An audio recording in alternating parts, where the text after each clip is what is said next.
All right, you're live. All right, we're good. So I'll call Community Development Committee meeting for the month of November to order. Under roll call, I have on board Alderman Zylman. Here. Alderman Mech. Here. Alderman Hawley. Here. I think that's everybody, right, Randy? Will's here, and then also They're not showing up on my end here. I'm trying to hang on a second here.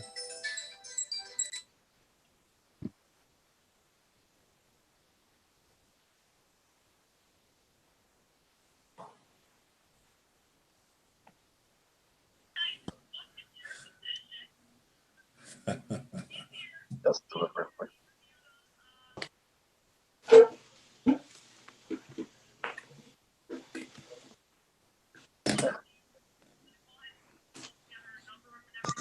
Okay. All right, Alderman Cazares. All right, we have a quorum Perfect. for Okay. public comments. I do have a couple of public comments. Thanks. I'll read the first one. First one is from Robert Dompling.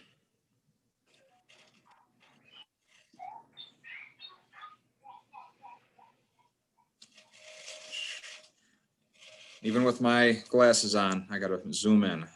All right. A local business that helps serve the citizens of Blue Island and surrounding local communities, we have concerns about the parking ordinance for Ophelia's Banquet Hall. First and foremost, we are open to new businesses starting in Blue Island to help boost the community and restore Blue Island. However, as a business who has been established for over 40 years, providing medical treatment to patients, there are concerns about the parking availability that is open to not only our patients, but other surrounding businesses. If Ophelia's Banquet Hall does get approval for 30 parking spaces in this lot, multiple questions and concerns are brought to light. These questions and concerns are following. How will the Banquet Hall's parking spots be managed and limited to 30 spots? Is Ophelia's Banquet Hall limited to being a banquet hall, or is it going to be a conference center as well as used throughout the day? Will there be any additional handicap parking spaces to accommodate the ACA for her establishment? Where will these allotted spots be located within the parking lot? We have many patients who are limited in their walking capacity due to surgeries, being at risk for falls, and who experience dizziness and fatigue. Will there be signs in the parking lot stating that it is parking for Ophelia's Banquet Hall only? And will that be during business hours only or all day? Thank you for taking these questions and concerns into consideration and seriously.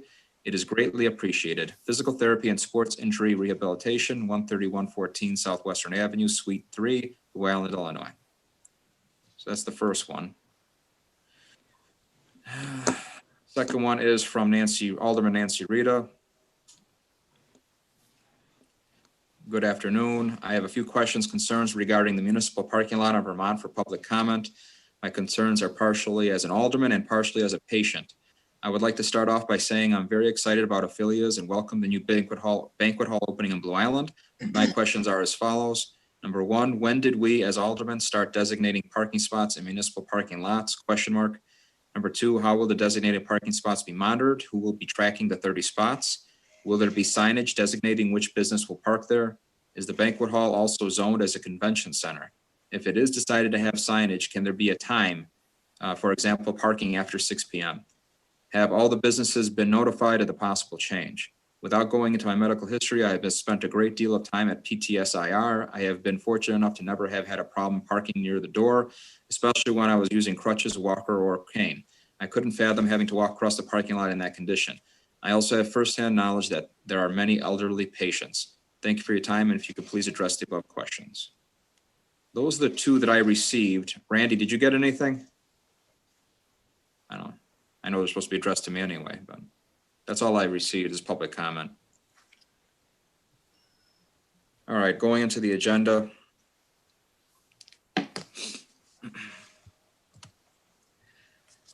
Under old business, the agenda assumed we had a November meeting. We did not, so we're approving the October minutes. I believe it's October 14th. If there's a motion and a second. A motion. Second, Cazares. Any questions? All in favor, say aye. Aye. Aye. Aye. Any opposed? All right, motion carries to approve the minutes. All right, under new business. Review and approval for a business development grant program application for Tim Duckworth for property which is located at 13311 South Old Western Avenue, commonly known as Jevons Hardware, for replacement of 4 double hung windows and 1 fixed window. It was included in the packet, what exactly they're planning to replace. Is there any questions from the committee, or is there a motion? I'll make a motion. I second, Mech. All right, motion's made by Zylman. We need the subject, we need Yeah, to, We'll open the public, on the we question need now. to, Alderman. they have to go through historic preservation. Yes. Historic I think- preservation, you're subject to it. Yes, me and Ahmed, I know, recommended, and I believe they've already started that process of contacting historic preservation. So the motion is going to be pending, obviously, getting the permit through HPC and building department. So I'll add that into the Getting a minutes. COA, yeah. Yes. It's subject to the COA, a positive COA from Okay. Historic Preservation Commission, Yep. which I think I'll they're add that meeting into the tomorrow. minutes. All right. All right, so the motion's made by Zylman, second by Mech. I'll put in the motion to make sure it's approved by the building department and a COA from the historic preservation. Any other questions or concerns on this line item? If not, all in favor, say aye. Aye. Aye. Any opposed? Motion carries. All right, the second thing we got. I'd like to jump in out of order here because Affilia's is going to be the bulk of our meeting tonight, most likely. So I know a few other people are on here. For number 4 on the agenda, review and approval for requested expenses for 2421 Grove Street for the use of engineering services. When I read through the email, I also talked to Brian, who I think is on the meeting right now. This also includes possibly replacing doors and windows. It's kind of getting in there just to make the cutoff for this year. I would like to approve it pending all the reviews needed from the building department for a matching grant. Is Bryant able to speak? Is his microphone turned on? I know I saw his name on here. Chairman, what property is this? This is next to the old Eagle. This is next to the Eagles bowling alley, immediately to the east. It's the old paint shop, Alderman Johnson. Sorry, can you hear me now? Yeah. All right, Brian, my I hear fault. you now. So That's Brian, all if you good. want to give a quick update to the committee, those that do not know, we had a good conversation the other day. I know you've talked to some other committee members of you've purchased the building, what your possible future plans are. Just in roughly a minute of what's going on. Yeah, cool. So had the building since I think last May, and I've been working, got permits since November. Done a lot of work, placed a lot of things, rooftop, added new residential space, electrical, heating, cooling, everything.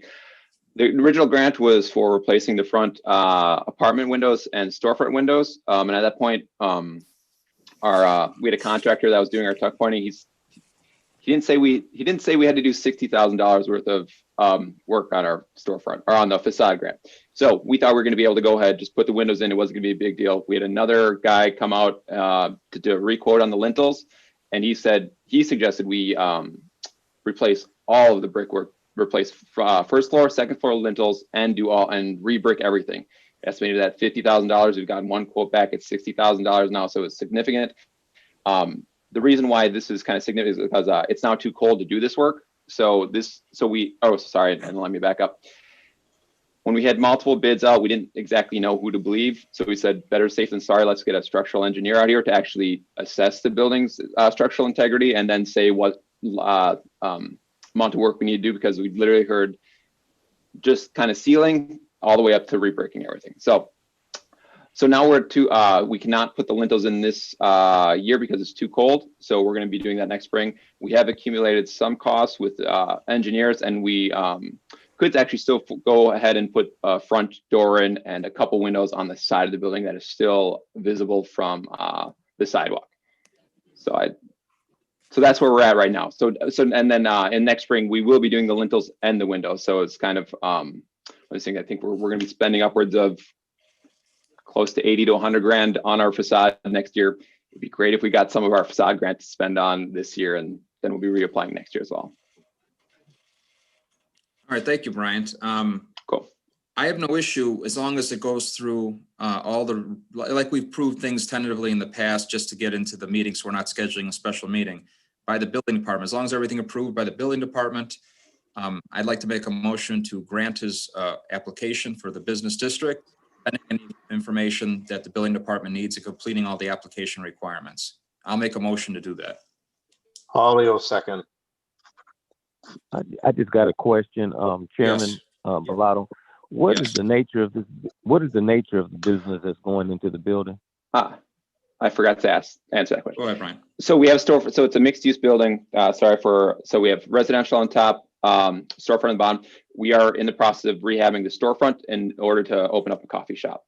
And that's kind of the thing too, is like before we want to open up the store, we don't want to open up a coffee shop and then 2 months, like shut everything down while we have scaffolding on front, redoing all the storefront windows.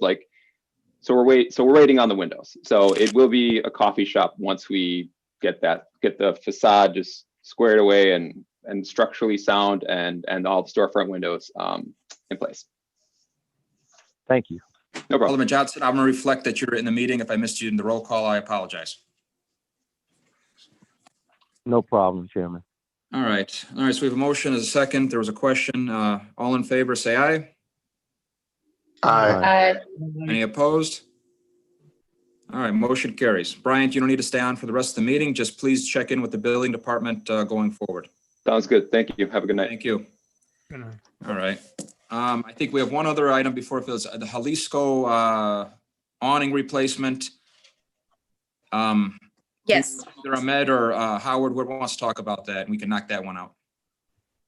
Okay, this is Howard. I hope everyone can hear me. Mm-hmm. All right. I've been in communication with Nancy Diaz and the sign company person for more than 2 months. We were going back and forth. This is the third iteration of what's being proposed. The first one, remember, was the bubble vinyl awning, which was not acceptable in September for community development. And then I was asked to work with the applicant.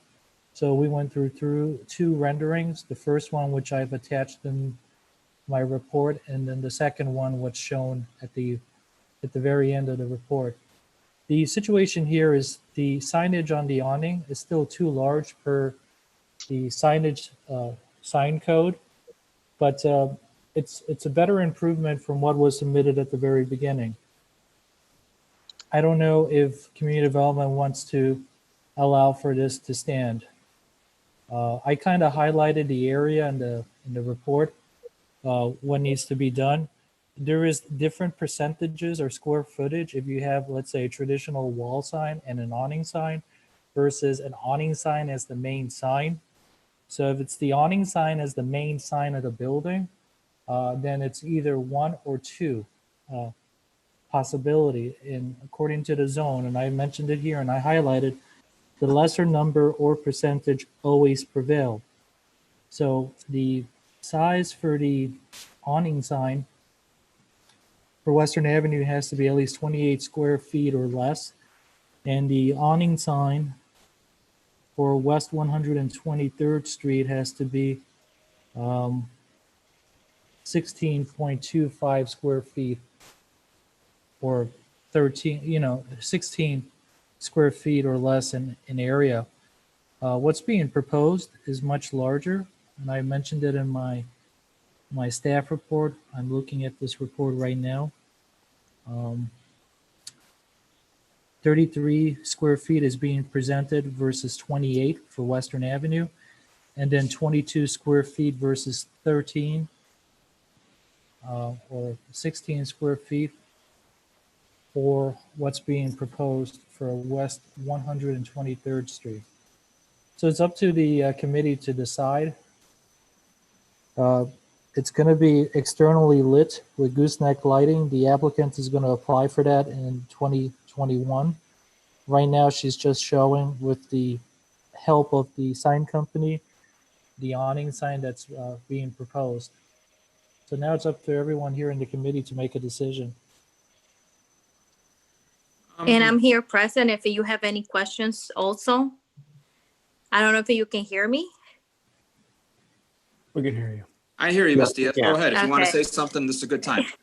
Yes. Okay. Well, we're trying our best, and I was like working with Mr. Kupari as much as we could. And hopefully you can consider that we really shrink the sizes, and also we on the parking lot, which is coming from the north to the south side, we completely got that out of the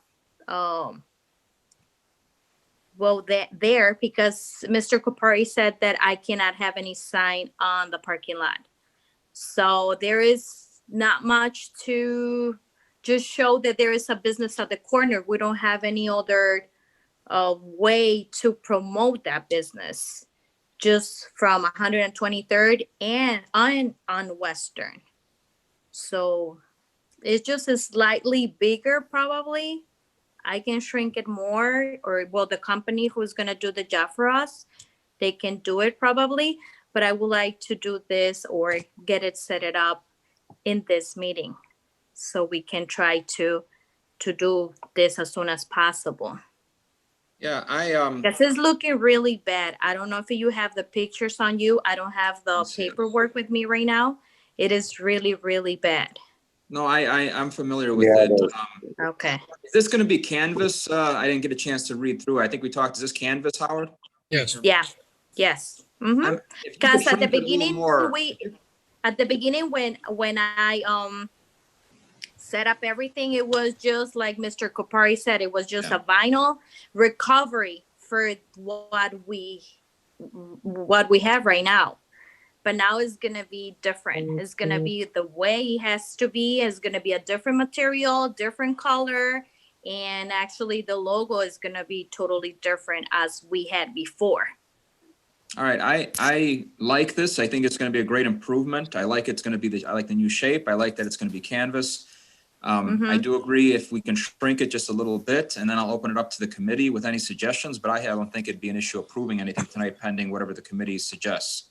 So if the committee would like Thank to address anything right now, this would be the time. I would be okay with, with your suggestions, Fred. I do think it's a big, I mean, right now it's looking really bad, so it's going to be a big improvement. Yeah, Okay. Hello, Mr. Chairman. yes. It's in the package that I submitted. There's a lot of pictures that they can see the before and the after. Oh, no, I think we're all familiar. I see the pictures of the before and after, but I think most of the committee is driven past this multiple times a day. We're aware how bad it looks now, so. Is there any other concerns? Otherwise, we can. Alderman Johnson, you got some? Yeah, Chairman, I'm with any kind of improvement, of course, but I just don't want it to open up the avenues of other businesses. You know what I'm saying? Asking for different things. I wouldn't mind improving it, but is this going to open up other avenues or other doors for other businesses as well to do so? For the awning replacement, I'd encourage people to replace what they got out there. This is, I think, would be a good thing. Something we can point to that it's an improvement. Yeah, So- and it's the correct style for what it's supposed to be, and there's not supposed to be much on the slope, but I do think shrinking down the logo will do a good job for that, and then and I'd be happy with most businesses uptown replacing their awnings, like the chair said, with something similar to this. And So, it's canvas. It's not vinyl. If it were vinyl and lit underneath, that's all not good. So she's doing the right thing. So this is Howard. I like to bring up two comments on my side. Yes. Ms. Diaz is correct. The signage code does not allow for signs to be placed in the interior lot. In this situation, the interior lot is the building is facing a parking lot that faces another part of the shopping center, so you can't have a sign there. I mentioned it to both the building official and to Ms. Diaz. There are other examples on Western Avenue that should have never been allowed, but they were allowed by my predecessor. But with me reviewing this, they can't have any signage in the interior parking lot. So it is correct. She's removing that sign on the side because the original building had signage on 3 sides. The interior parking lot, Western and West 123rd. The second comment is this, and I already mentioned it to Ms. Diaz. She could have additional advertising on the pole sign if she speaks with the property owner and have like a little sign added, or have one of the bigger sign owners shrink down their sign so hers could be on the pole sign. I also mentioned to Ms. Diaz, you have the advantage of being a corner building. You have frontage on 2 streets, which allows for signage on 2 sides, right? Western and West 123rd. The other businesses don't. They're in the shopping center. They only have a wall sign and then the pole sign. So it's an improvement. And I like to also reiterate, because, you know, I'm like reading this, I like to emphasize again, the Western Avenue sign area needs to be 28 square feet or less, and the one on West 123rd has to be 13 square feet, because it always has to go with the lesser number. So I like to put this on the record. So if Ms. Diaz has the sign company revise, it has to be for Western Avenue 28 square feet, which is the valance and the slope part of the awning. And for the one on West 123rd, 13 square feet for the valance and for the sloping part. So Mr. Hawley's recommendation, just shrink down the logo a little bit, should make it work. All right, so I'll make a motion pending the shrink recommendation coming from the building planning department. Is there a second? I got a suggestion for Miss Nancy. The logo is going to be reduced. Is that correct? From that is on the frontage of the awning. Yes. Is that what I hear? Okay. Mhm. Just a suggestion. You know, it's kind of my thing. Perhaps consider on the awning removing the circular background of your logo, because it's a bit distracting. Leaving only the Jalisco, and you could even, you know, leave the little jalapeno mustache and the sombrero, changing the color Jalisco so it stands out in the a complementing color on the awning. That way, you know, it's the first thing you see, so you don't have to dissect what's going on, so you can, until you read it. It's a little busy, but that's just, you know, that's what I do for, you know, a living. Oh, that's just my okay. suggestion. Thanks. Looks good otherwise. Thank you. Okay. All right, is there a second on the motion? I'll second it. Second by Cazares. Any questions? All in favor, say aye. Aye. Any opposed? All right, motion carried. Ms. Diaz, just check in with the billing department and Howard Kapari, and you're pending, as long as they sign off on it, you're approved. So, Okay. Thank you very much. thank you. Good night. Good night. And the last thing I have is, before we go to Philias, because I want to make sure we have time dedicated to hearing this all out and doing what we got to do. Ms. Brown, do you have anything to talk about with marketing? Hello, Chairman. Yeah, just wanted to kind of recap the last few months since we hadn't met. Just continuing to make updates to the website and to the newsletters and the different communication channels that the city has. October was the best October in the history of the website as far as traffic, and November ended up being the second best November in the history of the website traffic. So, and Facebook as well, we're continuing to use, and you've had record gains on those platforms in the past 2 months. From a coronavirus perspective, we're just trying to kind of keep up with the different restrictions as they're issued by different entities from the state and Cook County, and communicate those as broadly as we can. So working with Howard to make sure that we can recoup as much of the cost spent for those activities from March through September. And I do believe he's turned those in for FEMA reimbursement now. So that'll be good. All right, thank you. Feel free to, if you want to stick around. MSD is also, if you want to stick around. If not, you don't have to. We're going to go into Ophelia's banquet hall. I think there's 3 separate motions that we have to discuss. And then I believe I got at least a text message from Ray Thomas, who might want to jump in from his commitment at our special board meeting to come to community development meetings going forward. So I sent him the link info, but we can jump in with him after we're done with Ophelia's. All right, so who would like to start? Howard or Ahmed or Ophelia? Howard, you want to run this segment and decide who talks when? Okay. All right, so again, this is Howard Kapari for everyone on YouTube. So this is an application that's 3-part. The first part is the text amendment, which is for the allowance of a banquet hall use in the UTOD zone. The second part is the special use to allow for a banquet hall. And there was a definition that was created that talks about all of the activities and events that can participate under the banquet hall definition. And then the third part was the parking variance. The parking variance was concluded or was calculated by looking at the entire building, looking at the proposed uses that might be coming in. First would be the banquet hall. Second would be a retail store, an antique store, and the existing apartments that are on the second floor.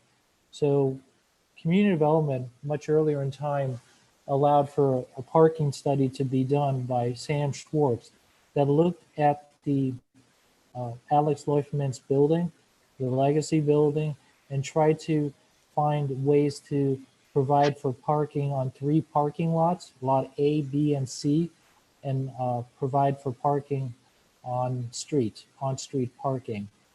And that was the, how would I say, the compromise here, because the existing building does not have any physical space to provide for any physical parking spaces. So the idea is for affiliate to use the 3 public parking lots that were listed in the Sam Schwartz application or study, and parking on the street. Ms. Evans, Ophelia Smith Evans, has proposed 2 alternative sites further down on Grove Street as a alternative, let's say B, and another alternative proposed by Ms. Evans would be also using the SEPA station number 3. The idea is to use the immediate lot, the one that's across from the East Annex building, right next to the Legacy building. And the idea is for Ms. Evans to have at least 30 parking spaces allowed to be used there. The parking study gave a range of a number between 21 to 24, and they also incorporated the 3 units. So it was between 21, 24, 27. Ophelia is asking for 70. The parking variance was the hardest part for this application because of the abutters, because of the businesses that are there and what have you. But just to summarize the parking variance, what was determined by the parking study was 98 parking spaces had to be provided through the parking variance for Ophelia's Banquet, for the retail store that's coming in, and for the 3 apartments that are on the second floor. Now, the chairman of the ZBA is also here, and she'll probably talk more about the parking.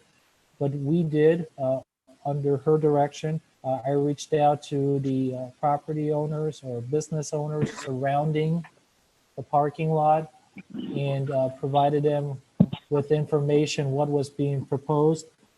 This was one of the documents I submitted, especially the list that shows who I spoke to, when it was dropped off, and who communicated with me.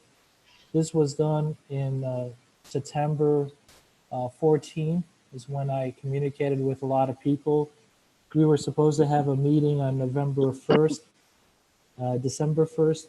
No, I'm sorry, October 1st. We didn't have a quorum, so our meeting was November 5th, where the Zoning Board of Appeals approved the planning, approved the planning perspective, which was the approval of the text amendment, special use, and then zoning reviewed the text amendment, special use, and parking variance. There was a condition from the ZBA that after the first major event, that Ophelia comes back to the ZBA, the Zoning Board of Appeals, 6 months after the first event to revisit the existing parking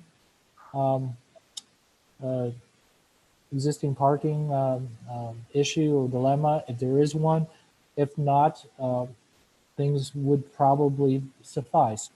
The idea was for her to come back in 6 months, because if the parking doesn't work, then the zoning board might have to look with the applicant and trying to find other alternatives. Please keep in mind that a good portion will be provided by valet parking. So for example, if a person wants to come with their vehicle and they want to park in lot A, B, or C, they can, and they can walk over to the banquet hall facility.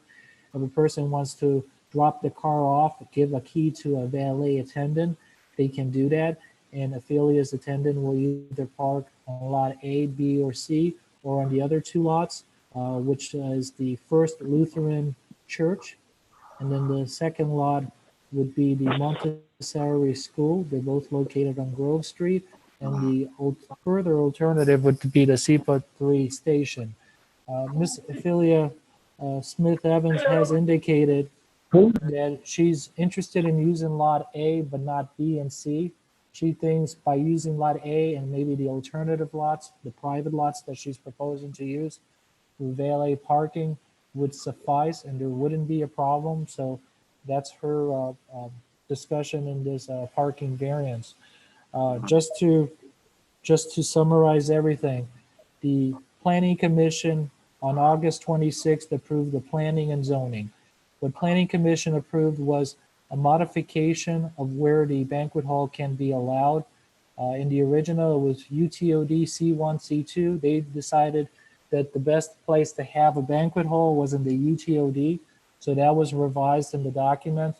The second condition for the Planning Commission was to revise the definition, which from planning to zoning with me, with Kimberly Byrne, with Ophelia, with Linda Goldberg and Alex Leufman and Kelly Burke from the municipality's attorney side, we looked at that definition and we came with a definition that provides enough information for everyone to be happy. So then on November 5th is when zoning heard the continuation of this application. So they approved the conditions from planning for the text amendment. There were no conditions for the special use. And then zoning reviewed all three again and added a condition about the parking 6 months after the first event. Ophelia would come back to the zoning board just to discuss how the parking scenario, if it's working, if it's not working out, that would be the place and time for having that discussion. So in part of the documents that I submitted earlier in the week, last week especially, I provided a copy of the minutes, planning and zoning. Of course, I'll need the minutes from this meeting so it could be included with the three ordinances that our attorney is working on, hopefully on Thursday and Friday. I already spoke with her earlier today. She's already creating the ordinances, so we're trying to have Ophelia to be heard on December 15th at City Council for final approval. So this is what I have to say at this point. I'm not sure if someone else wants to say anything else. All right, so Howard, the first thing is the text amendment, correct? Right. All So right. the text amendment is very simple. The text amendment allows for a banquet hall use to be allowed in Blue Island under the UTOD Urban Transit Oriented Development District moving forward. So once that is approved, let's say I want to come to the city and open up a banquet hall, I would I would already have that use allowed, but I would still have to go through a special use and probably a parking variance. So the text amendment is looking at the use, where it's located in the zone, and the definition for the zoning ordinance. Okay. All right, committee, for just this purposes, 3 different things we have to do tonight. This is just a text amendment allowing banquet halls in the UTOD. Is there questions, comments, concerns related just to text amendment? Is there suggestions from the alderman, or is there even a motion? This is just the text amendment allowing banquet hall use first. I'll make a motion. All right, motion's made by Alderman Johnson, Second, Cazares. second by Cazares. Any questions? And just to clarify, I believe everything was approved through zoning and planning, correct, right? Correct. Yeah, there was lots of notes. Yep. All right, motion's made and second. Any other questions? All in favor, say aye. Aye. Aye. Aye. Any opposed? Motion carries. Okay. All right, the second one, Howard, the special use for that location, correct? Yes. All right, So the special use is for Ophelia's Banquet for her business for that location in Mr. Leufman's building. She's going to inhabit a good portion of the first floor, a small portion on the second floor, and down the road she might expand. If not, that's what she's proposing at this point. The first floor will incorporate the 3 banquet halls, or it might be 1 or 2. It depends. I know Ms. Evans is talking about revising, but it's going to be the first floor is where people are going to meet for their events. The second floor is for more administrative purposes, for fitting, dresses, suits, looking at flower decoration, looking at the amenities for, having a banquet facility event. That's what the second floor is going to be. There's not going to be any events upstairs. all right, so at this point, before we get into the parking, I'll try to, I'm sure you have answers for some of these questions already, because these are very similar between PT, SIR, and Alderman Rita. I think I know the answer to this one, Howard, but you want to clarify this zoning ordinance that we need to designate parking spots, municipal parking lots, basically off-street parking. That was done when? Do you know approximately? Oh, That we were- the Sam what Sports study? Yeah, no. What we're operating under designating so many spots to open up a business. That was one of the questions from the public comment. Right. I know you've been around. So what happens is whenever there's a new use being proposed, I would have to look at the parking. So in this situation, a banquet hall, the parking requirements is for every 4 seats triggers 1 parking space. So in my staff report, I go, there needs to be 91, but then the parking study looked at it and said 98 for everything. So that would be the number.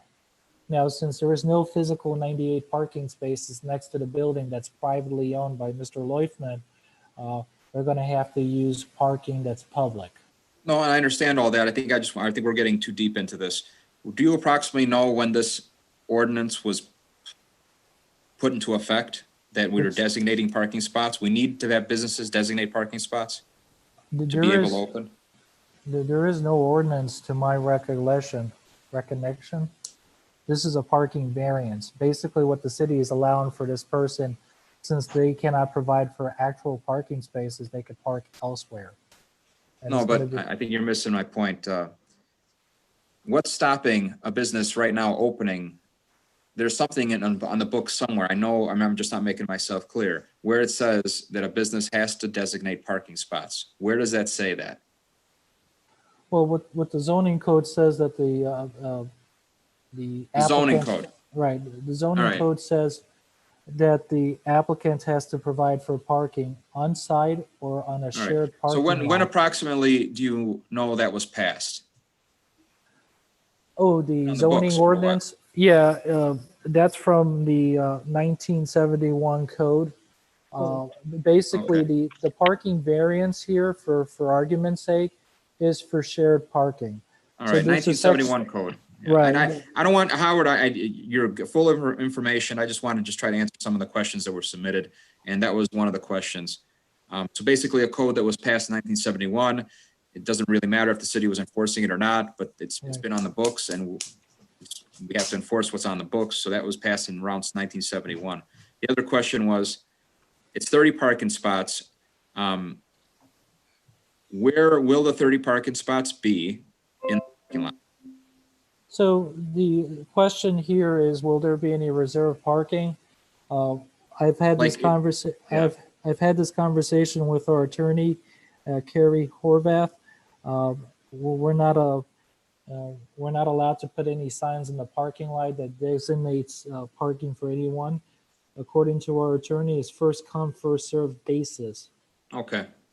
So, for example, if she has over 50 vehicles parked there, then it's not recommended or allowed, because what she's asking for is 30 at least. It could be 30, it could be 25, 26. It depends on her event.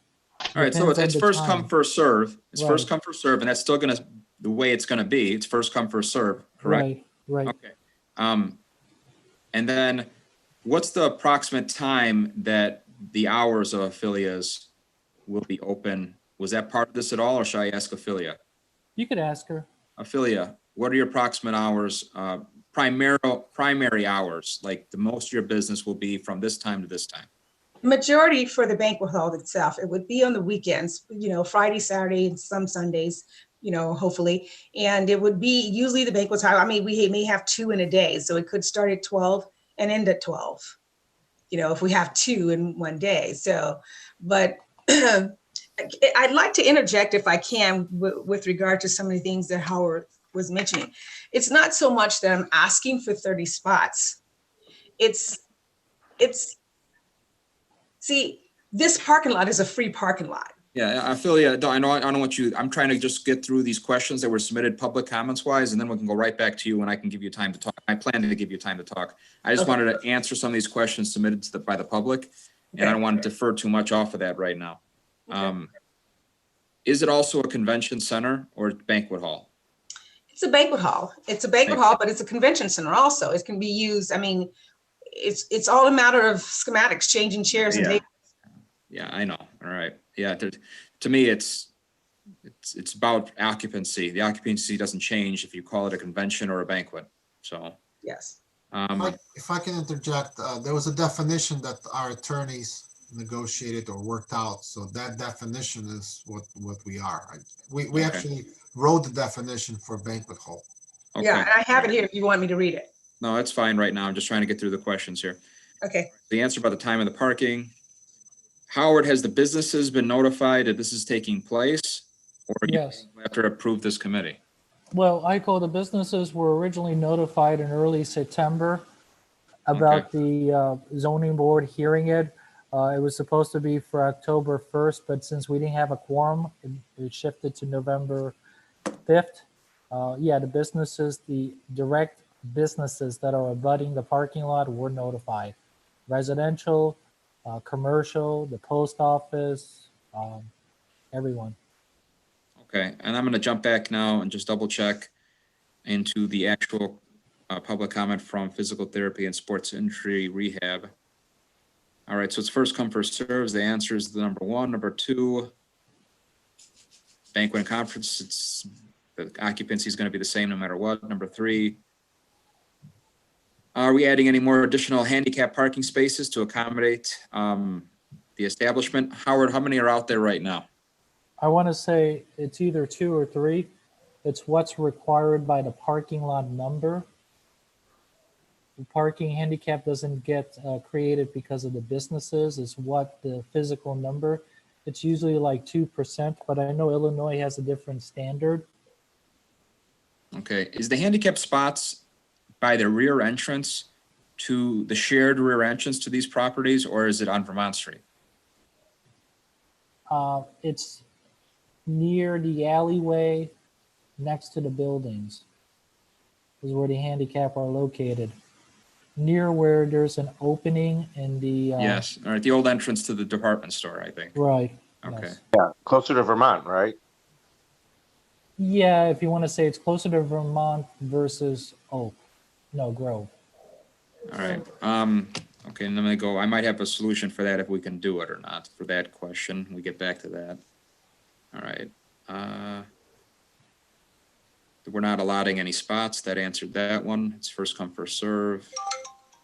There's not going to be any signs. Okay, that goes through the questions from the 2 public comments. All right, going back to the motion of the special use for the banquet hall. All right, open up to committee. This is allowing the special use of the banquet hall at this location. Is there comments, concerns from the committee for this, the second motion we have to make for Ophelia's, or is there even a motion?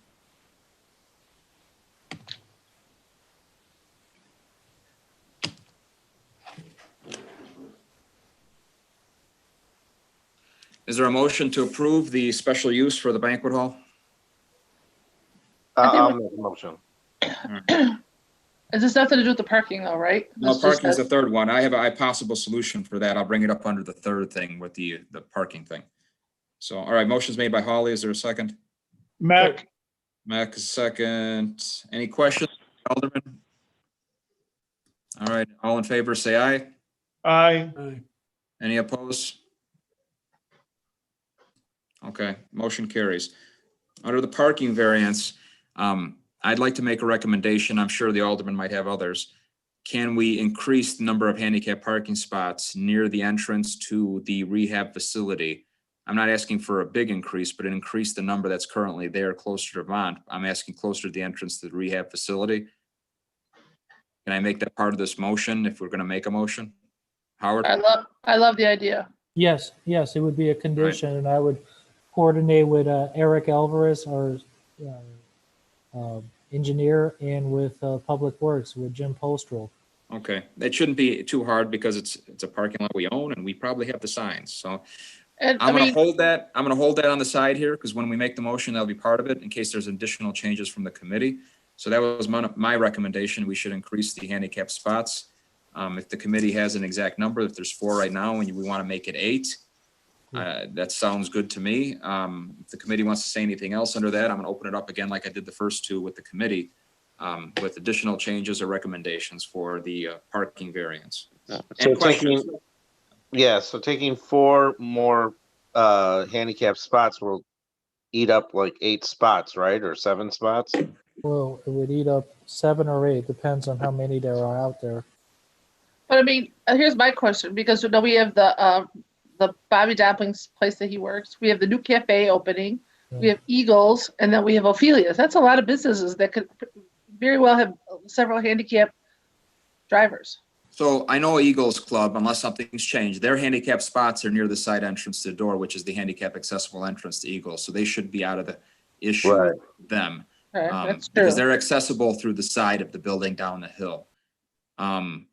The coffee shop, that is not even in the process of applying for any of this stuff yet because they're just rehabbing the building right now. That's just future plans. So we can't talk about it might not even happen. It's just rehabbing the building right now. Probably gonna be mostly street parking anyway in front of that.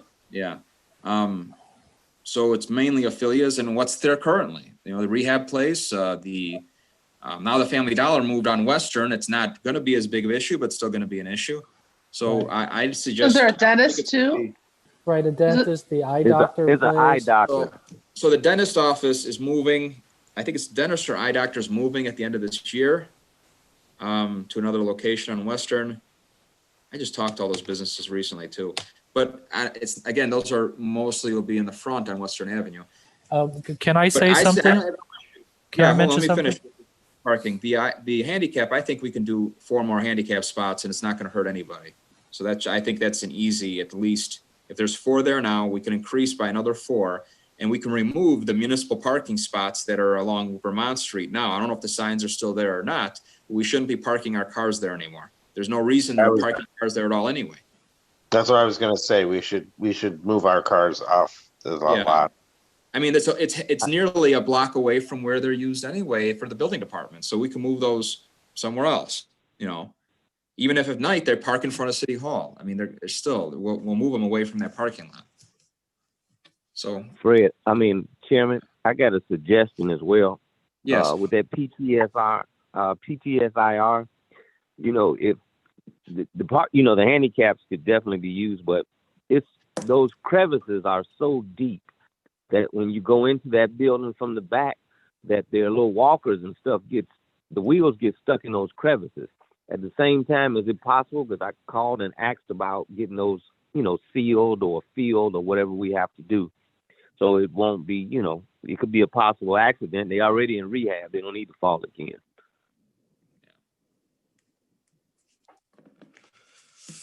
all right. So Howard here. Yes, Howard, go ahead.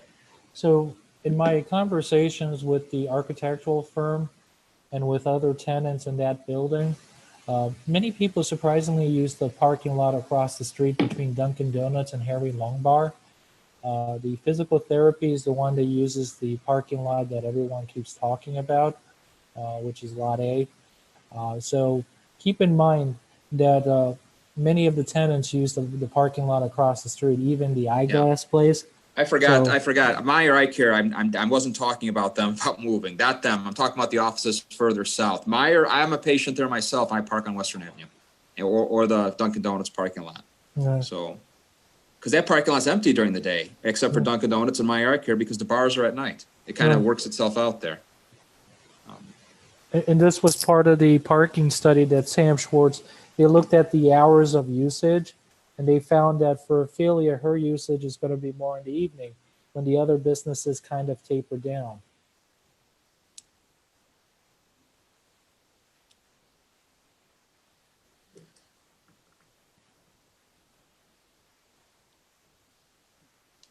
I have a question. Yes. What Alderman happens? Cantelo. So everyone that goes to the rehabilitation place doesn't necessarily have a handicap sticker or card or whatever. You know, if I sprain my ankle and I got to go there for, you know, for therapy, I don't have a handicap sticker. I mean, is that going to be a problem? That could be, Ray, only because I went there when I had my total ACL repair. It's people coming in for, you know, that just got out of the surgery, you know, and they do have handicaps.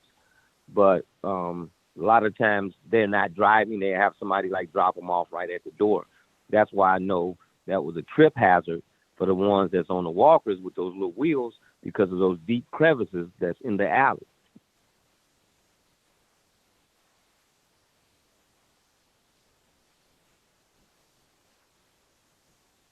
I also can make another suggestion, but I don't think it's going to be a popular one.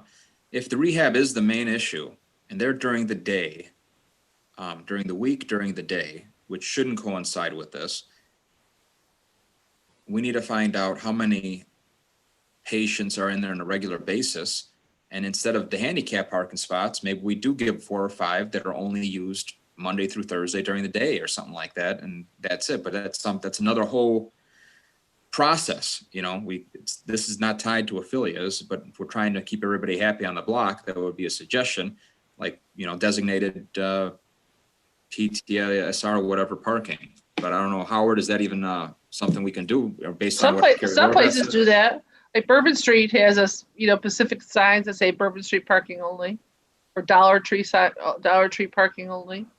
Well, the problem here is, if we're going to have a sign for the physical therapy, then Ophelia is going to say, well, what about having her sign too? So that's the only caution I would have here. Yeah, here's the argument I heard the other night when I was talking about this with someone that lives in town. They said, well, Klein's department store was there, Woolworths was there, Walgreens was there, and nobody had any designated parking for anything in that parking lot. That's a good point.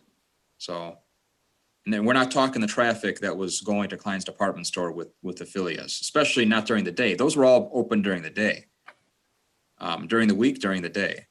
So, Well, Klein's was that whole building, though. The entire building. It was all the way up through to Meyer Eye Care. So, I mean, that's why there was really no problem. I guess the Woolworths was there.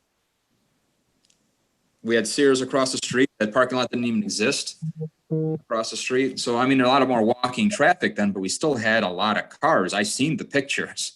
So it's still Yeah. first come, first serve, you know. And Fred, if I can I say something, because like even in the survey, there was, it allotted for lots of street parking also. So, and it allotted for what the street parking would be on the weekends, and then what the street parkers in the vicinity would be during the week. And so during the weekends, it was like 100 and some odd spots on the streets and 200 and some odd vacant spots during the week. But then another suggestion I was thinking, and I don't know how valuable this is at this point, but I mean, to really simplify this, just put a paying arm on these parking lots. I'm not saying you charge people $25, $30, but I'm saying $1, $2, put a parking arm, 10 grand, spend 10 grand for a parking arm for people to come in and come out. And then everybody parks, it's fair to everybody.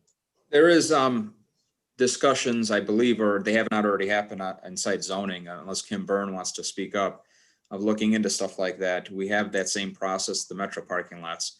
So that is something that's coming up down the road possibly. But for this scenario here, I'd hate to hold you up to continue discuss what possibly we can do, Ophelia. I'd like to put this to bed. Okay. If there's any other alderman comments or suggestions, other than my handicap parking, I'd like to still keep that. I'd just like to ask a question. According to, well, why 8 is handicapped parking space? Where did that number come from? It's doubling what's currently there. Because I think we can do more or less. According to the Illinois code and also Illinois International Building Code, it only requires five parking handicap per 100 cars, and there are no 100 cars in the whole lot. Trying to pacify the additional people using the rehab facility. And then you lose, actually, for every handicap, you already automatically using 2 regular parking spaces. Does the committee have any additional suggestions on the handicap thing, or does the committee want to drop the handicap suggestion? I like the 8, adding 4 more. You know, I think we can play with the idea of hours. You know what I'm saying, Fred, like you were saying, because Ophelia pretty much be towards the weekend, evening, and night, where PTSR is daytime.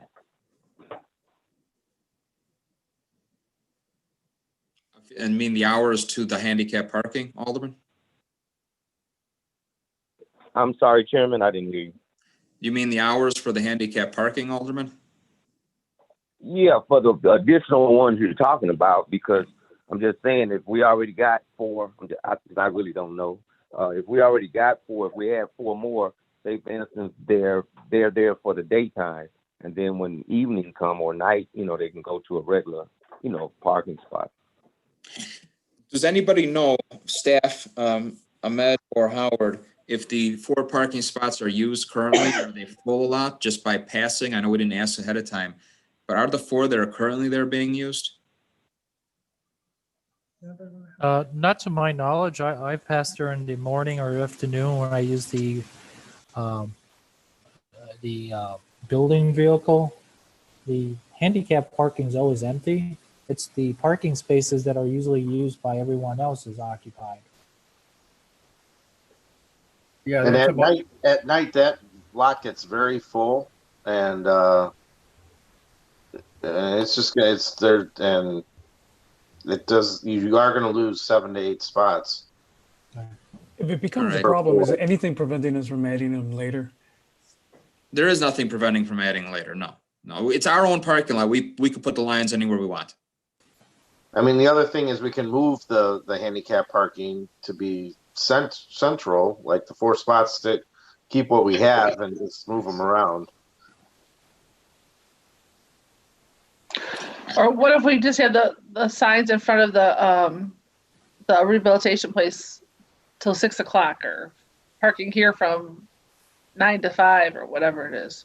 Now, I thought now we have to designate the spots. They do have to be restriped, and you do lose another parking space for every spot.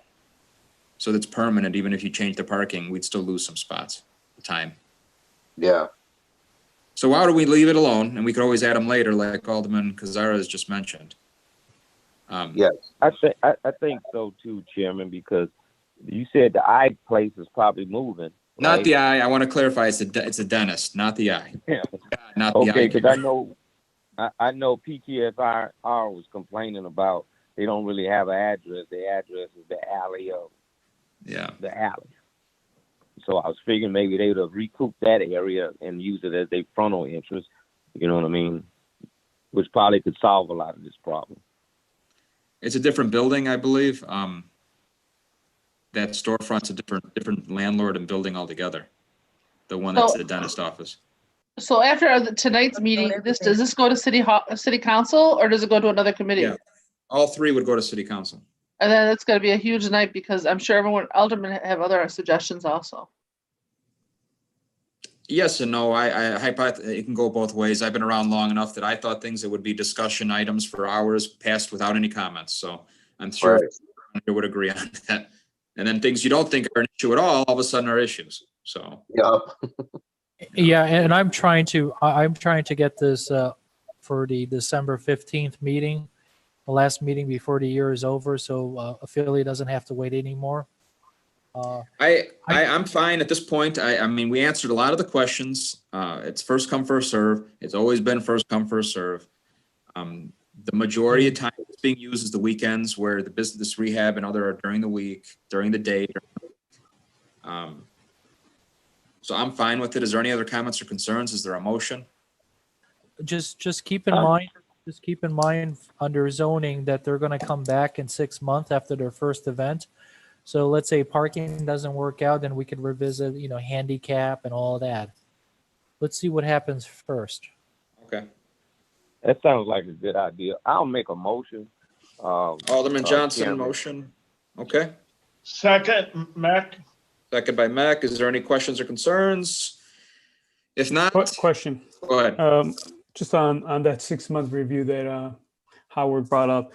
Howard, is that 6-month review going to start the moment she opens, affiliate opens the business during these times of quarantine when operation isn't at full capacity, or is it going to be studied during full capacity? No, the situation was I originally advised, final CO, final certificate of occupancy, would start the 6-month clock. Ophelia and Alex and their attorney said, well, that's kind of not fair because it might take us a month to have a first real event, something large. So they wanted us to start the clock after a first big event. And I agree with that too, because I think we did something similar for the place on Vermont Street. And I think it's a good judgment because you'll know within those 6 months. I know for someone that's really being affected by something, that's going to be a lifetime, but I think it's a good judgment if it's a pattern or if it's just a one-time thing. So Ophelia, I want to, just to clarify, you said primarily was Friday, Saturday, Sundays, at the earliest noon, at the latest midnight, correct? Yeah. Yep. Okay. When are you expecting to open? As soon as you guys help me, as soon as we get through with all of this stuff, we can start the construction and begin everything. But probably now, depending on when it might not be until September of next year. Right, that's what I was saying. It's probably going to be a little while for build out, I would think. But yeah, it's going to take a while for the build out. Alex has his portion, and it's going to take a while. And because we can't do anything much now, we can't. We need to do the roof, we need to pour concrete, we need to do a lot of things, and a lot of things, have been on hold. But thank God because of the pandemic, so it worked out for us. Yeah. And I want to throw out there, there's grants available for the exterior as long as they're past the historic preservation and the building department. So for improvement of the exterior, for signage, Ophelia, please work with us because there's some money there that can help you. Yes, thank you. I appreciate it. Too. Signage, and you have awnings in your pictures too, so that works. All that stuff. This is Howard. So just to support this decision, Ophelia did go to historic preservation. So what's shown on the plan was approved. So basically, for historical purposes, it's fine. What she's demonstrating is just, an example.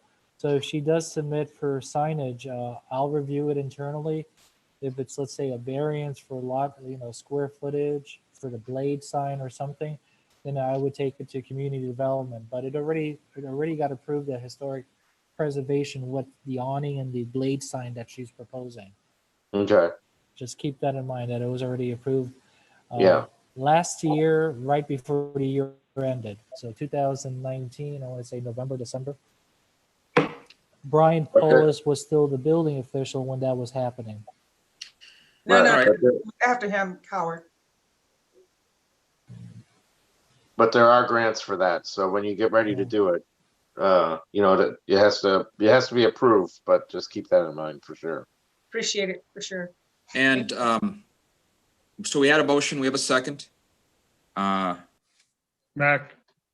All right, is any other questions or concerns? Otherwise, all in favor? Aye. Any opposed? All right, motion carries.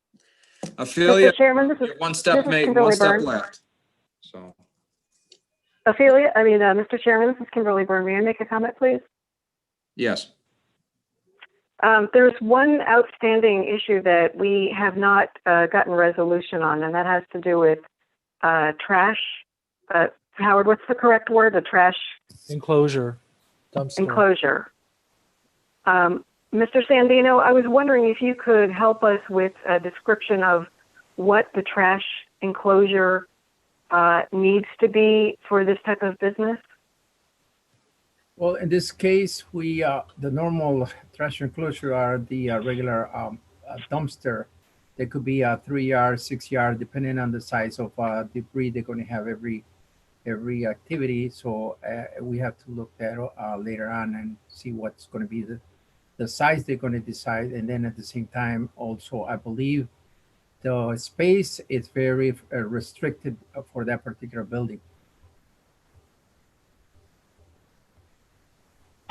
Right. And so we had not come to a kind of a final conclusion on trash enclosure. There's an alley kind of right behind the building. There's not an allowance to be able to put the trash enclosure out in the parking lot. So we were just trying to get a little bit more, a clearer idea on how that looks, where it would go for really kind of finer review. So that would be a building department concern. There's businesses on Western Avenue that do not have a zero allowance for a dumpster. They are sitting on our city alleyways right now, and they cannot be enclosed.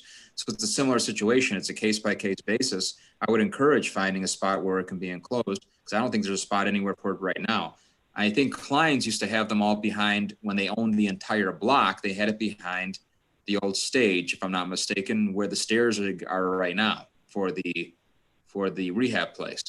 So I think that's owned by somebody else, though. It is. It's owned by a different guy now. So that's a good question. But that's a building department has to figure out where it's going to go. It has nothing to do with the parking thing. There's possibility where we would have to make allowances somewhere. But that's a good question. So this is Howard again for everyone. So this came up because one of the abutters was the one that mentioned this to the Zoning Board of Appeals during the comment process. Because they provided for their trash enclosure on their property and they're expecting for Affiliate to do the same. I, prior to that meeting, I, sketched up something. I sent it to, Affiliate, Alex, and their attorney. Punch a hole in the wall, have an area designated for your dumpster, slide open the gate laterally along the side of the building, and have the trash person, pull out the dumpster and dump it into the truck. What the problem is, if we allow for it in the alleyway, then it's going to be a problem for other businesses, because the city is making a concerted effort in having businesses with trash dumpsters, enclosures being provided. Tires R Us, the special use application, has to provide something also of that caliber. So my best alternative is just, have a designated area in the building and just roll it out. Either you punch a hole, you add another door, or do something. So that's zoning's take on this. This was mentioned at ZBA. So this is why the chairman is mentioning now. And I agree with her. There needs to be some conclusion where we're going to go with this, because I know it's a building issue, but I don't want for it to hold the application as a final CO because of the dumpster enclosure. Well, I would suggest, I mean, it's a building department recommendation. This is something going down the process that there has to be some recommendations and alternative brought up to my committee if needed. And then they'll all make a decision and recommendation going from there. I don't think we're anywhere near that. Is there any recommendations on the table now that we haven't seen as a committee?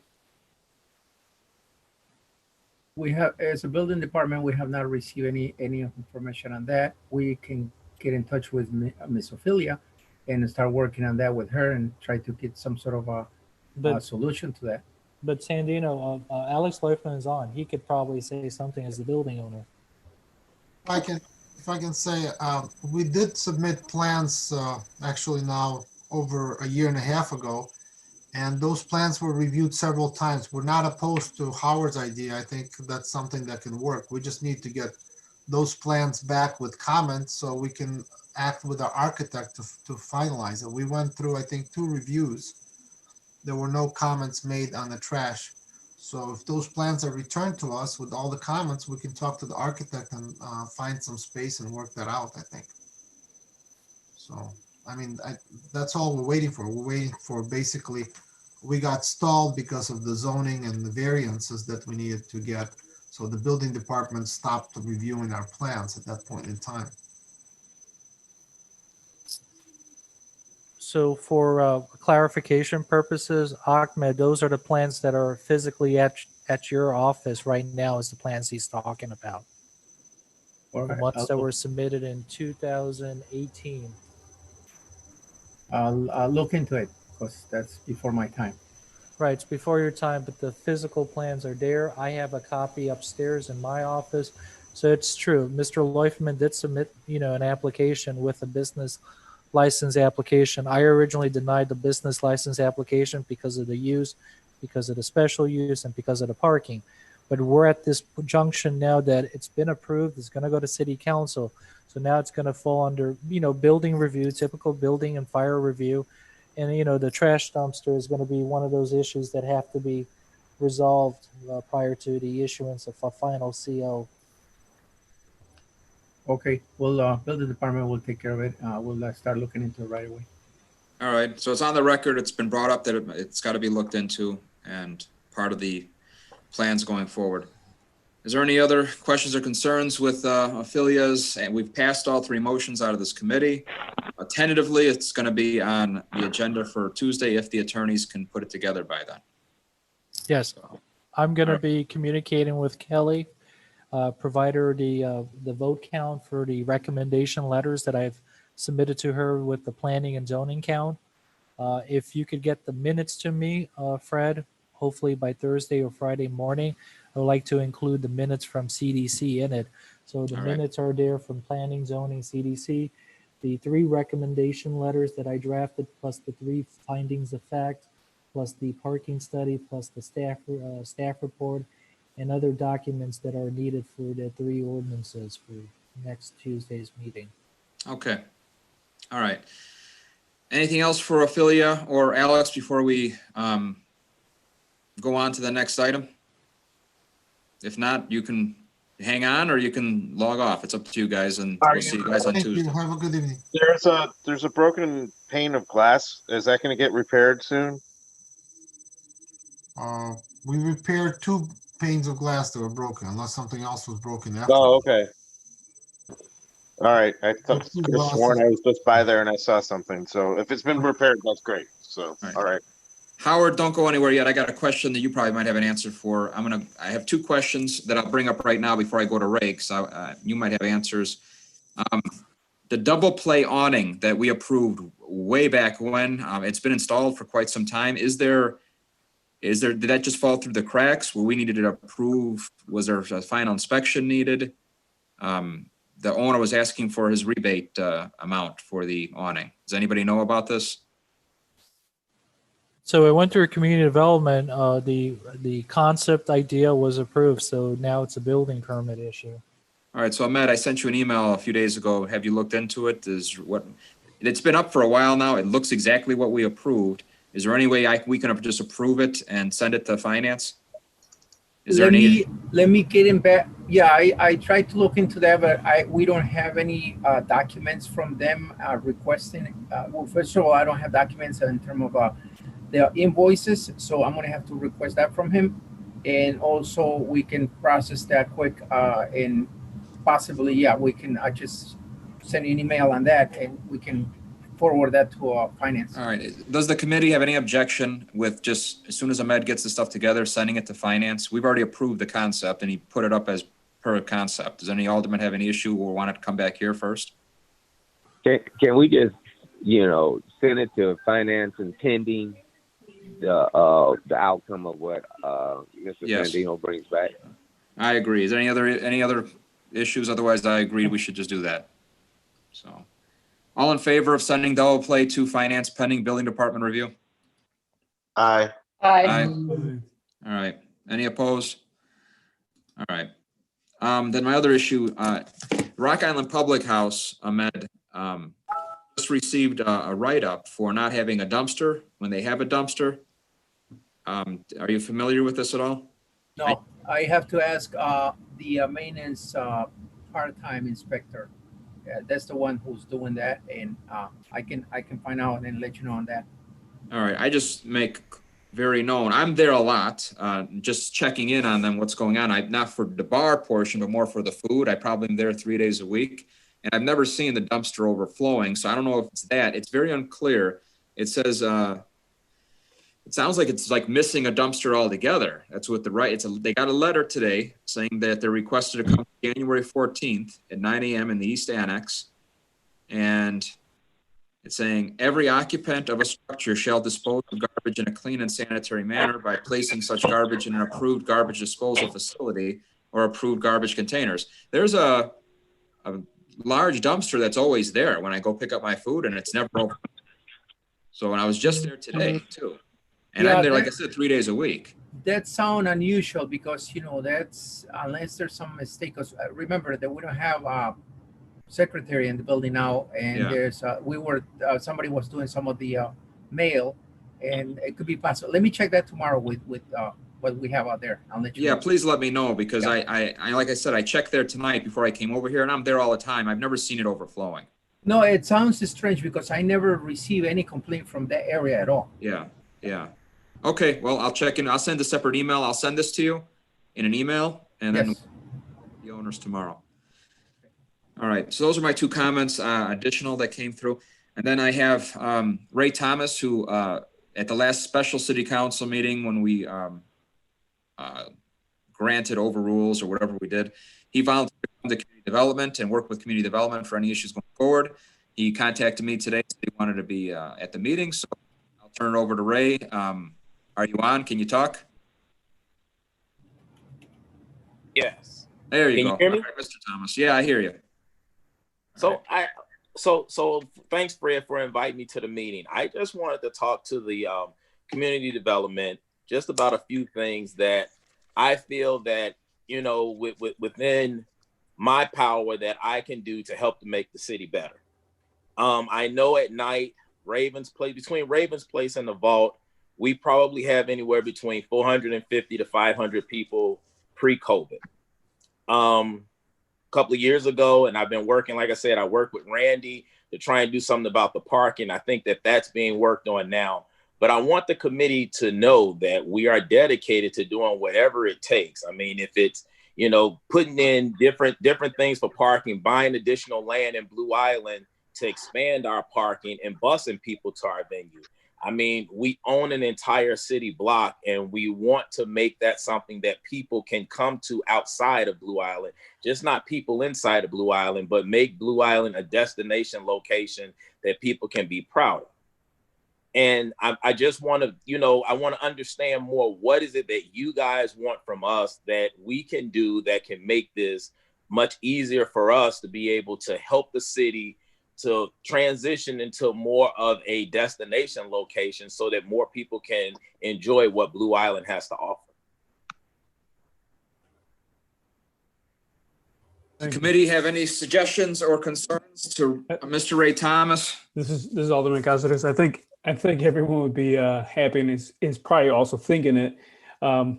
Parking control, some traffic control enforcement there. I mean, large churches, when they have large events, they have someone out there making sure that their parking situation and traffic going in and out is handled. I don't want to get into detail whether it's going to have to be a police officer or hired service, but I think that would be a good step for major events.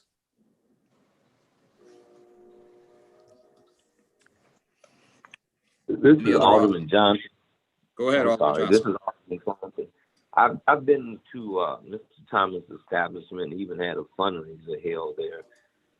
I had no issues when I was there, but the complaints that I had been getting was like the customers was like standing outside their cars and indulging in different things, drinking and smoking and things of that nature and playing loud music.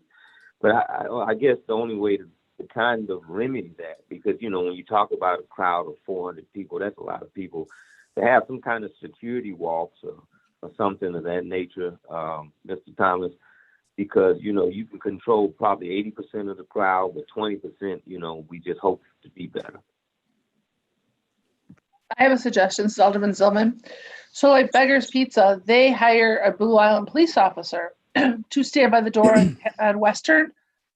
When it was just during the pandemic, it was in the parking lot and they were picking up, there was always a police officer back there.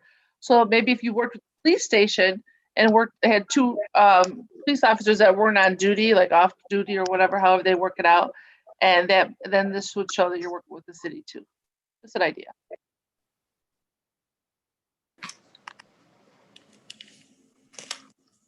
Can I speak to that? I mean, especially yours, Alderman Zylman.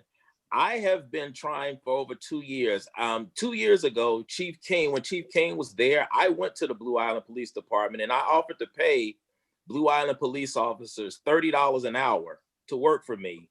And they were my very first choice because they have jurisdiction in the city, whether they're on duty or off duty.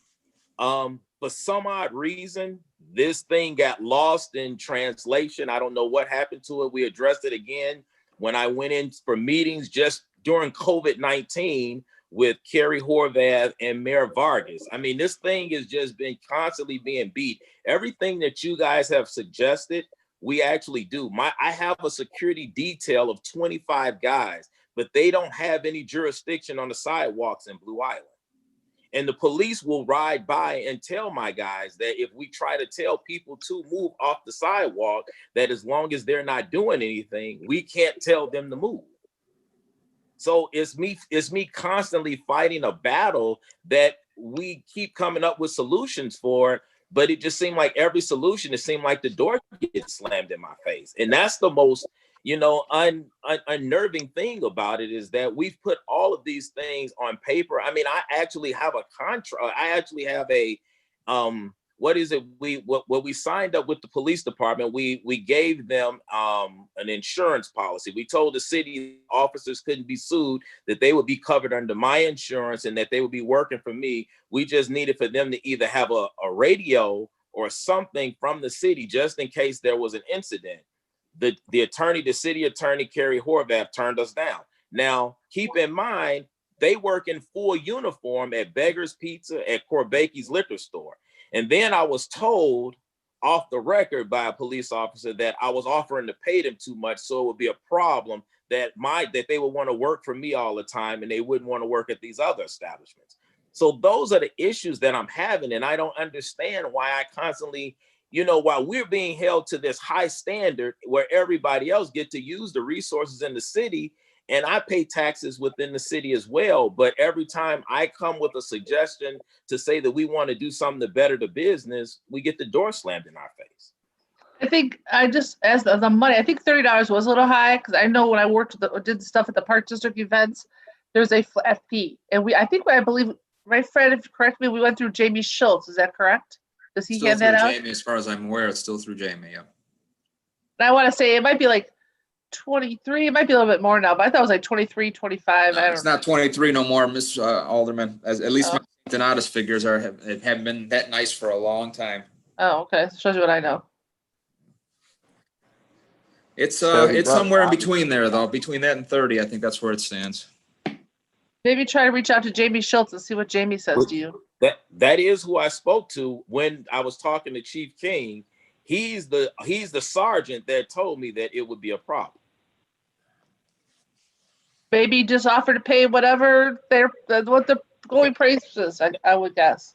And that would be that would not be a problem. But we were told that we could not use them even for the kids events that we have there. They told me that they couldn't work for us because of the way. Now this has become an issue now, I guess, because we sell alcohol. We didn't even want them to work in the part where we were selling alcohol. We wanted them for more so for the kids events so that we could ensure that the kids were safe, because that was our biggest concern, is that, you know, with everything that's going on in the world with children, we wanted to have a police presence the same as they do out in like Sky Zone, like at Dave and Buster's and places like that. We were just told that the guys couldn't work for us. And this has been something that's been ongoing. It has fell on deaf ears, like I said, once COVID started, but probably pre-COVID, I would say right before Chief King retired, we had an agreement in place. And then once Chief King left, I went back over and talked to Chief Arzab, and she told me that it couldn't be done, that the city wasn't going to allow it to be done.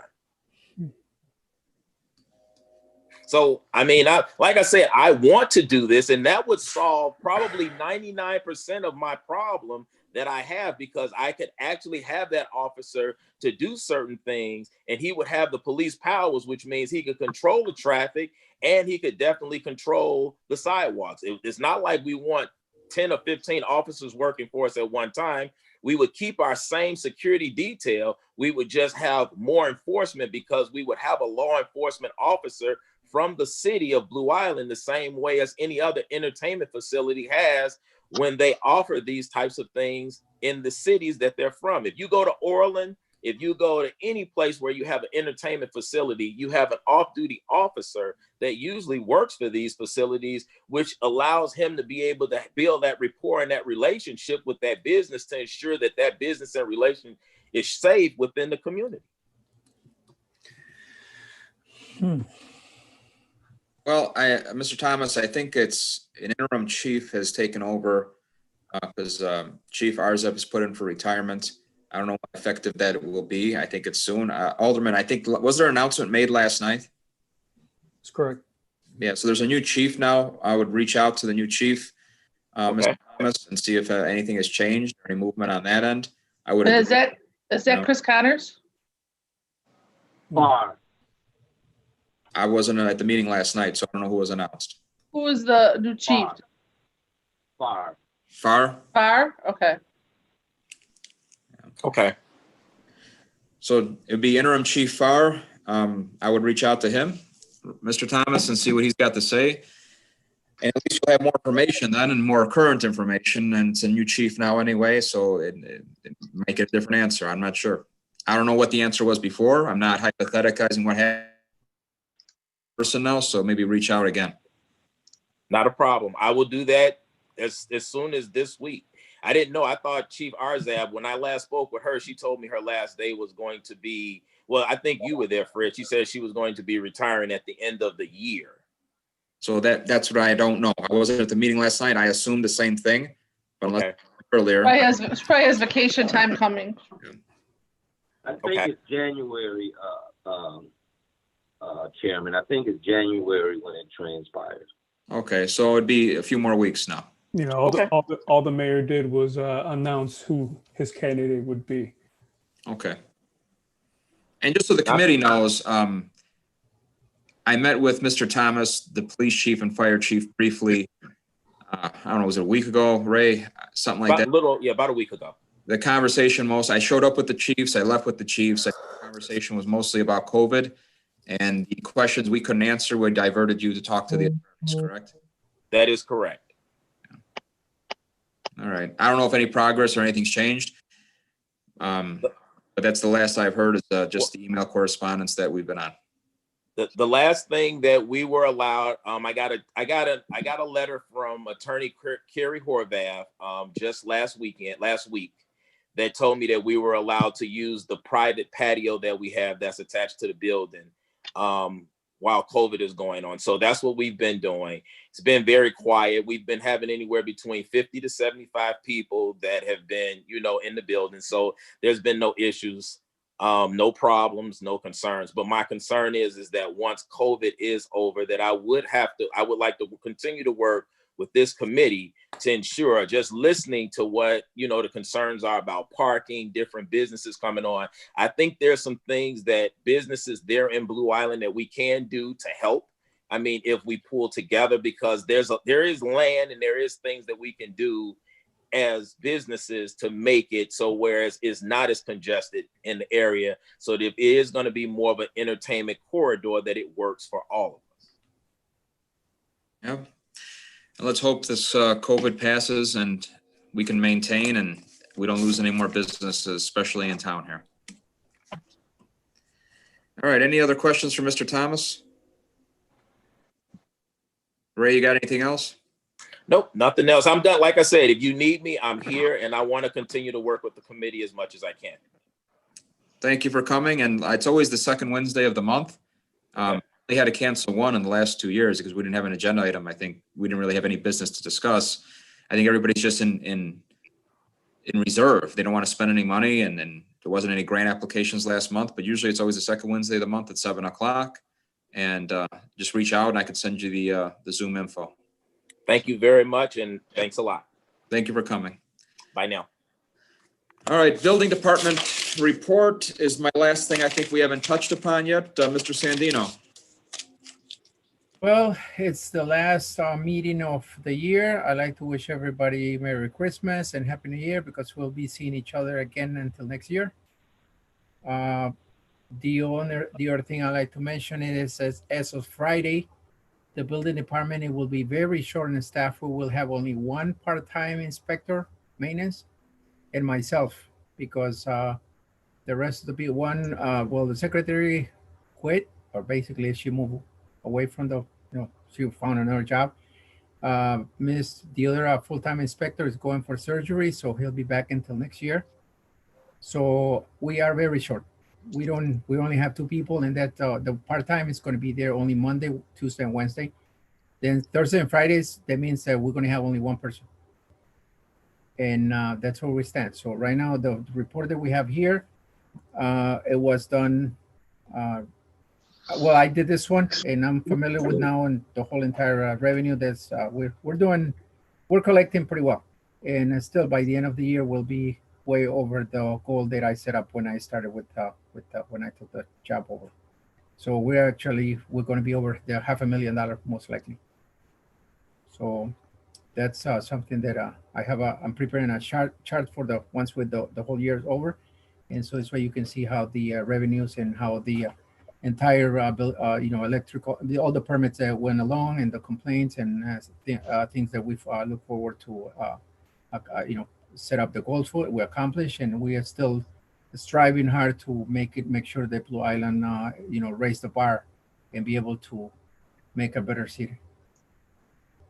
All right, and I did send you that email with the attachment from the Rock Island Public House. So if you can look into that tomorrow. Sure. Get back to me. I have a question. Sure. Do you think we drop a packet off, or someone could talk to the 123rd and Western, the Mexican restaurant that's right on the corner? I think they need some new awnings or something. They need to pretty that place up. If they That's what we just approved tonight. Oh, that's what tonight. That's the 123rd. Yep. Perfect. Yep. And Ahmed, while I have you on the line, I sent you that residence on 123rd Street. You said it was being sent to Housing Court. Yes. Okay. And then the windows on Western Avenue, the Currency Exchange, and Joe's Fruit Market.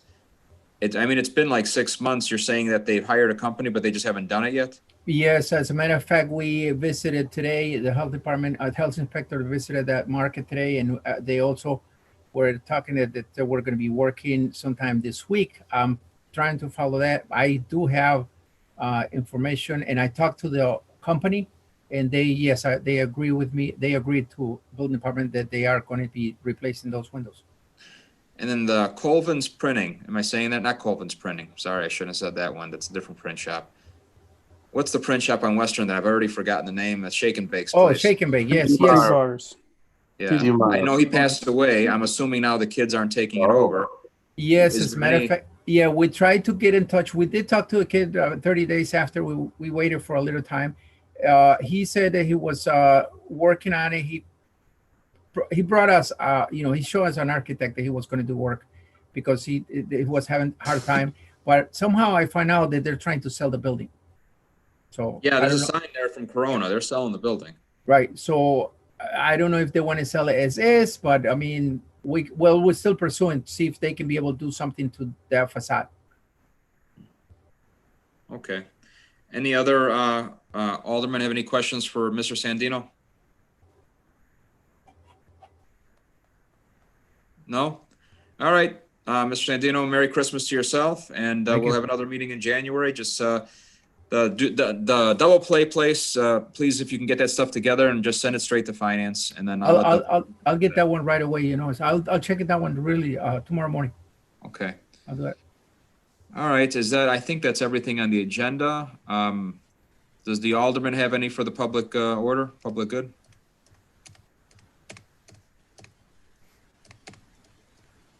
No? No.